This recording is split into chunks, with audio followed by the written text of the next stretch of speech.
My husband called me from Japan. My parents and I have fallen in love with Japan. A vacation home?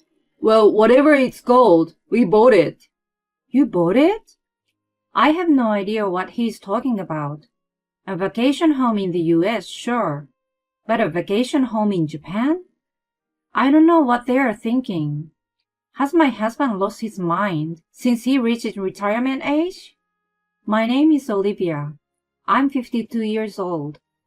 I work for a brokerage firm. I have loved money since I was a little girl.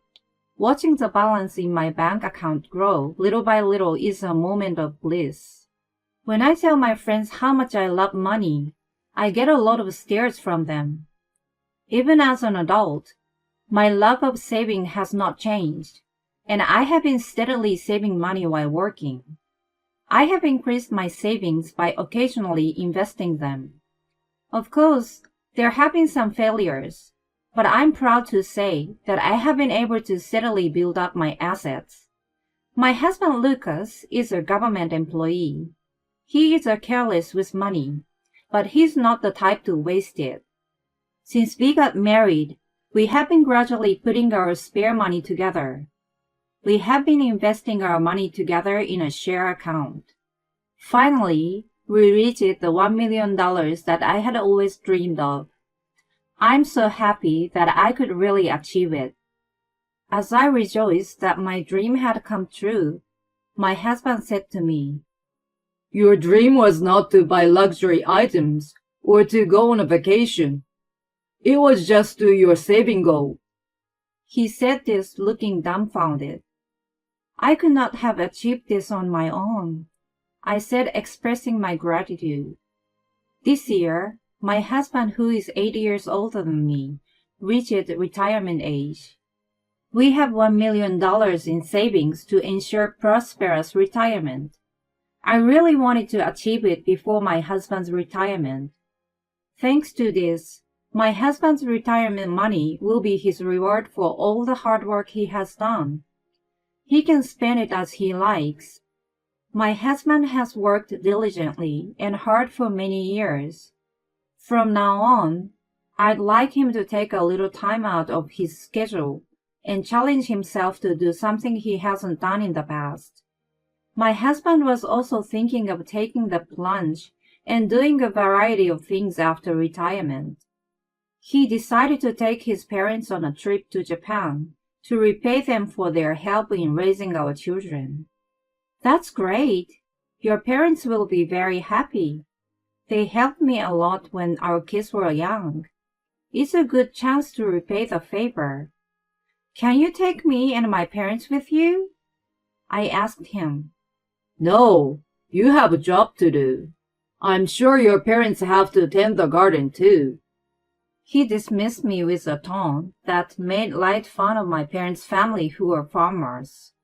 To be honest, my husband doesn't think well of my parents who are farmers in the countryside. It has been like this since the time we got married, so there is nothing I can do about it now. He has always liked to make fun of my own parents. Since my husband refused to take us on the trip, I ended up staying at home. Well, I suddenly have to work, so it was tough to take a 10-day vacation. Unfortunately, I gave up this time. Excluding our honeymoon, this trip to Japan will be my husband's first trip abroad. For my parents-in-law, this would be their first trip abroad. The three of them were so excited right from the preparation stage of the trip. They were asking what to bring, what the dress code for dinner would be, and so on the phone. I spent my time as usual, thinking how envious I was that they were having so much fun. I feel like I'm being left out of the group, and I'm starting to feel a little sad. My husband and his parents are staying in luxury hotel suites as recommended by the travel agency. They are also going on a cruise that will take them on a tour of Japanese culture. I'm wondering how much the total will be. I told my husband he could spend his retirement money however he wanted. I thought to myself by trying to calm down. But when I heard their happy voices on the phone every night, I couldn't help but feel like saying a sarcastic remark to them. I tried to remain calm. I don't want to get into a fight before they leave. And the day finally came for them to depart. I took the three of them to the airport. I was asked to drive them there like it was the obvious thing to do. I asked them why they don't take a taxi, and then, "You have no kindness for my parents. That's terrible," is what Lucas said to me. So I ended up dropping them off at the airport. I told them I couldn't take them because I had to work. I was a bit mortified that they would make me take time off work to pick them up and drop them off. On the way there, contrary to the three of them who were excited to leave, I felt more and more alone. My husband did not notice at all. When we arrived at the airport, I helped my parents-in-law with their luggage and check in. Finally, I was able to see them off. I was relieved to think that I would be able to live quietly for a while. They arrived in Japan safely and sent me a happy report with pictures. Their hotel room was luxurious, with a view of Kyoto Daimonji characters in front of it, a living room, and even a dining room. I wonder how much it cost per night. As I was reading the report with some anger, they asked me, "Did you see the pictures? Isn't it a great room?" My husband called me up with pride, so I said, "How much money are you going to spend? Aren't you getting carried away?" My husband was instantly in a bad mood. "It's my money. I can do what I want. I'm having fun, and you are interrupting it by talking nonsense. Read the atmosphere." He hung up the phone, and I never heard from him again. 10 days later, my husband and in-laws returned home after the trip as planned. I picked them up at the airport. They didn't like the fact that I waited for them in a temporary parking space instead of at the arrival gate. All three of them did not speak at all in the car. What is this? I had to adjust my work schedule to come and pick them up. But this attitude, it makes me angry. I'm not their chauffeur. I drove on, frustrated. When I got home, my husband's complaints started again. "What the hell do you think you're doing? You lowered my spirits during the trip by saying stupid things. You didn't even pick us up properly. Don't get carried away." What? You're the one who is carried away. I did come pick you up. Why do I have to park the car and go to the arrival gate? You're not a child. Don't be ridiculous. "I'm just soaking up the feeling of accomplishment after all the work I have done.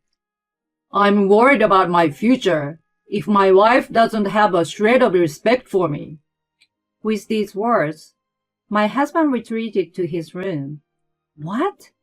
Why is it my fault? What do you mean, the future? I'm the one who should be worried. I was so angry that I couldn't sleep at night for a while after that, and I couldn't get any work done. So, after 2 weeks of not talking to my husband, he said, "I'm going to Japan tomorrow, so please take me to the airport in the morning." What? Japan? Tomorrow? My husband is leaving for Japan with my in-laws, and I was confused. He had just returned from Japan the other day, and now was going to Japan again. And my in-laws are accompanying him again. I have nothing but questions about my husband's mysterious behavior, and they use me as a driver again. My in-laws did not even say thank you. How in the world am I being treated? I want to go to Japan too, and I want to take my parents with me. From the very beginning of our marriage, my husband has not thought well of my parents who live in the countryside. When he came to my parents' house to meet them, my husband, who grew up in the city, was surprised at how old the house was. On the way home after receiving my family's blessing to marry, he said to me, I saw your mother's sunburned face. Unbelievable, he said. His mother is a city madam who is passionate about beauty and never misses a beauty salon or a beauty treatment appointment. I was sad my mother was compared with such a person since my mother worked so hard. You should get her to look a little nicer for the wedding, my husband said, and I remember taking her to beauty salons and beauty parlors in a hurry. I'm glad that my mother was so happy to be treated like a princess. But then I remember the bad times. My husband speaks ill of my mother, but I think that my husband's parents are also very arrogant. I can't really say that to them though. Every year since we got married, we have invited my in-laws to dinner on Mother's Day, Father's Day, and birthdays. At first, they were grateful, but now they request what they want to eat without any hesitation. In addition to that, this trip to Japan. I wanted to have dinner with my parents as well, but my husband didn't take it well. He told me, You should not be so attached to your parents when you married me.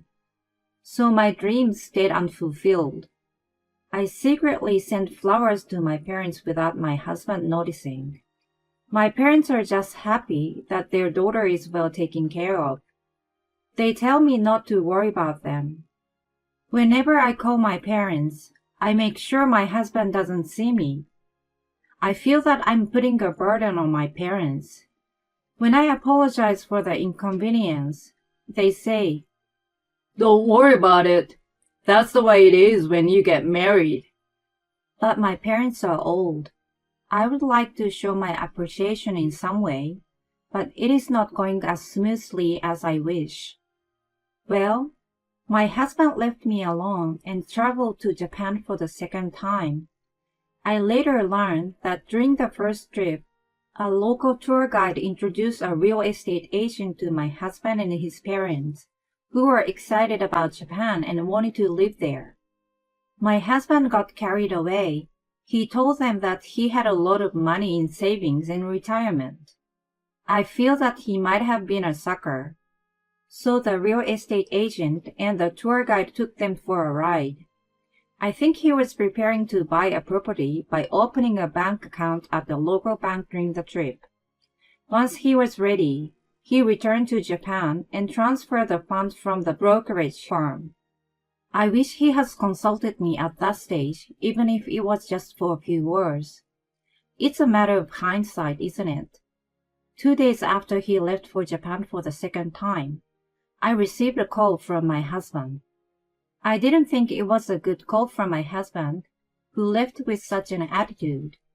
I answered the phone brusquely. What? What's with your voice? Are you mad at me? Of course I am. What do you want? I'm at work. I need you to transfer some money to the account I'm about to give you. I need 100K urgently. What? 100K? What even is this bank? It's a Japanese bank. The broker's commission for buying the villa was higher than I expected. I was completely overwhelmed by all of this information. I couldn't think of anything else to say.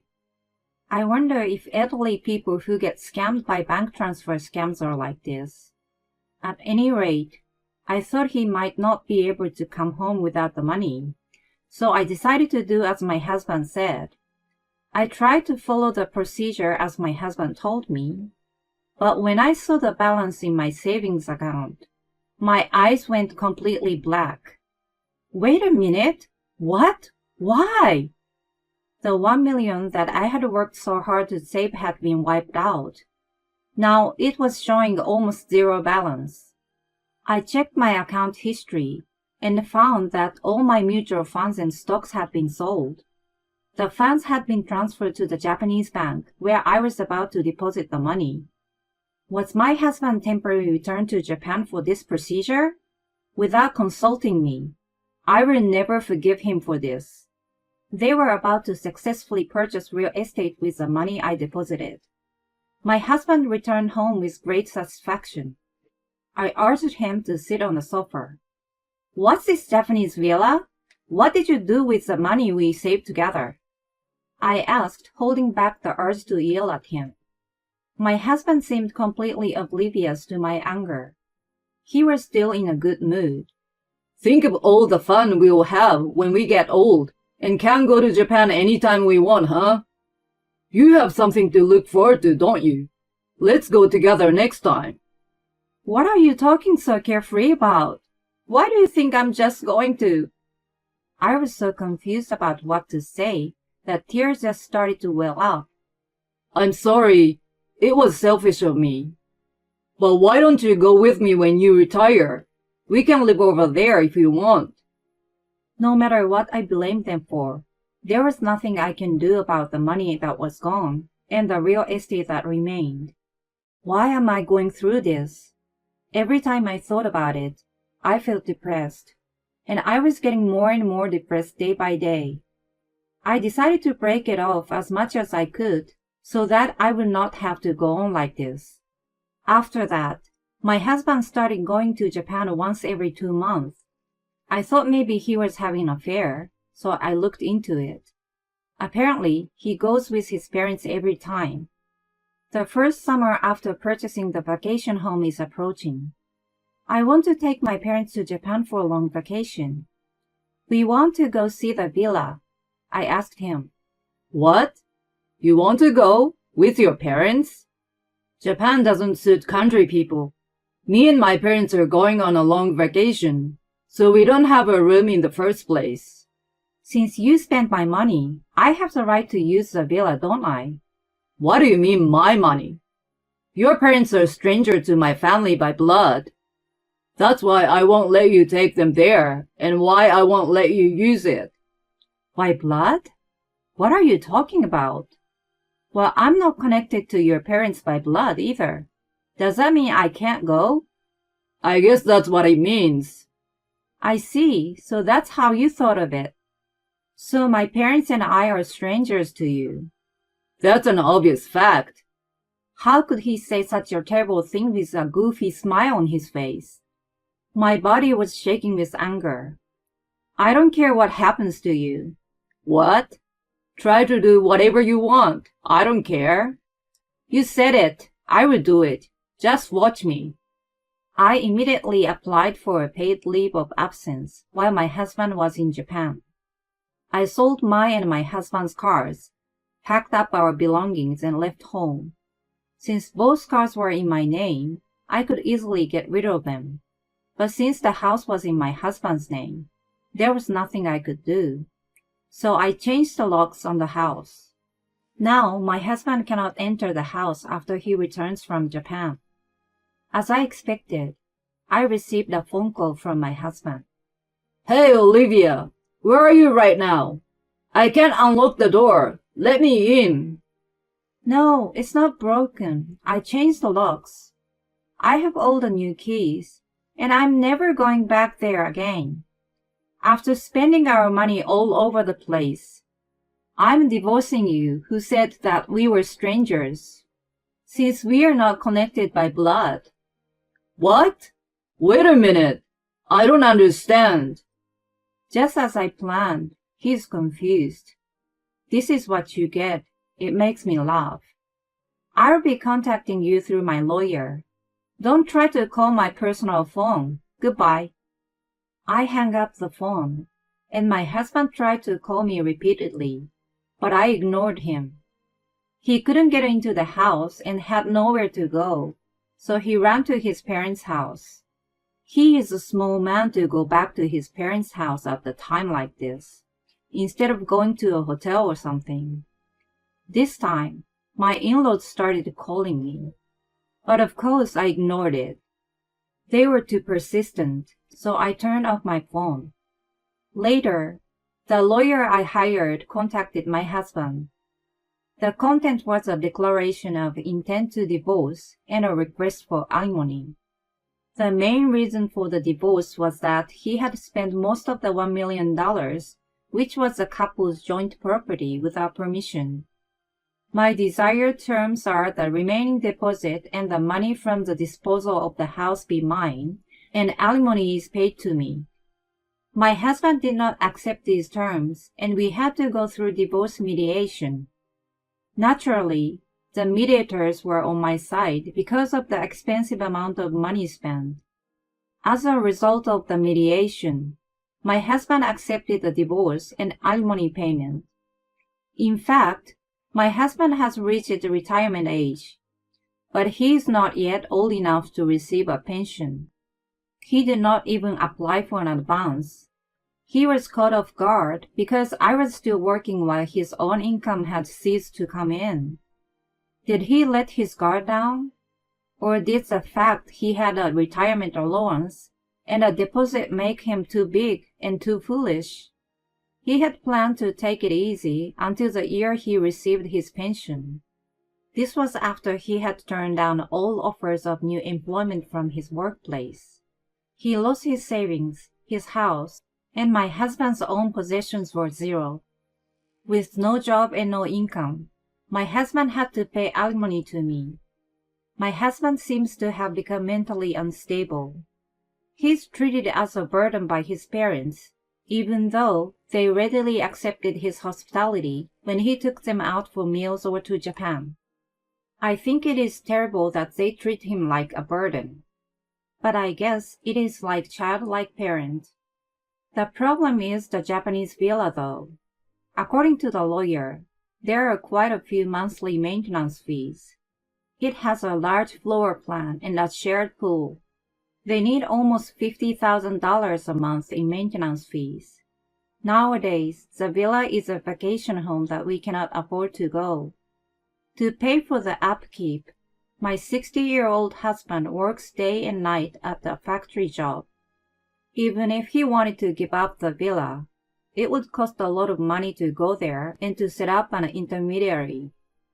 It costs a lot of money, so there seems to be no way to get out of it. The debt seems to be mounting little by little.